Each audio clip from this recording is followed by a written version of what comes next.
Bonjour, dans le cadre des jeux disponibles sur NetProf, aujourd'hui je vous propose un jeu de culture générale axé sur l'histoire. Donc le principe du jeu est très simple, pour y jouer vous avez besoin d'un papier et d'un crayon. Pour ma part je vous pose 5 questions simples et rapides auxquelles vous devez répondre de façon spontanée et immédiate. Donc je vous invite à y jouer en famille ou entre amis. Et maintenant c'est parti. Question 1. Que s'est-il passé le 25 décembre 1938 ? Question 2. En fouillant un site romain, un archéologue prétend avoir trouvé une pince à épiler, une pièce d'or gravée de l'année 48 avant Jésus-Christ et un bridge dentaire. Pour quel objet ment-il et pourquoi ? Question 3. La maman de Victor Hugo a eu 3 enfants, Abel, Eugène et... Question 4. En 1981, le premier TGV commercial a relié Paris à Lyon en 120 minutes. Pourquoi le retour de Lyon à Paris a-t-il pris 2 heures ? Question 5.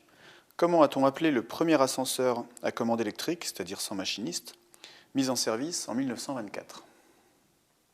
Donc voilà, les questions sont terminées. Maintenant, on va passer aux réponses. Donc première question, que s'est-il passé le 25 décembre 1938 ? C'était Noël. Question 2. En fouillant un site romain, un archéologue prétend avoir trouvé une pince à épiler, une pièce d'or gravée de 48 avant Jésus-Christ et un bridge dentaire. Pour quel objet ment-il et pourquoi ?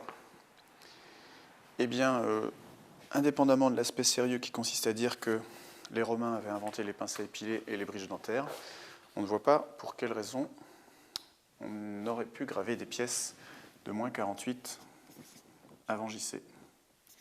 Enfin, de 48 avant JC, donc de moins 48. Question 3. La maman de Victor Hugo a eu 3 enfants, Abel, Eugène et Victor Hugo. Question 4. En 1981, le premier TGV commercial a relié Paris à Lyon en 120 minutes. Pourquoi le retour de Lyon à Paris a-t-il duré 2 heures ?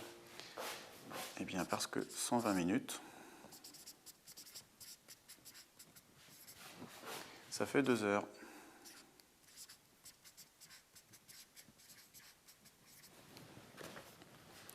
Question 5.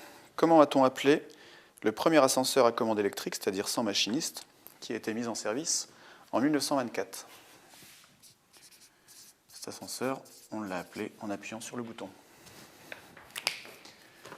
Donc voilà qui termine ce jeu de pseudo-culture générale, dont la thématique officielle était l'histoire. Donc j'espère que vous avez tout bon, vous avez 5 sur 5. En tout cas, si ce n'est pas le cas, je vous invite à faire d'autres jeux de culture générale disponibles sur NetProf. Donc je vous dis à bientôt pour d'autres jeux, d'autres cours sur NetProf. Au revoir.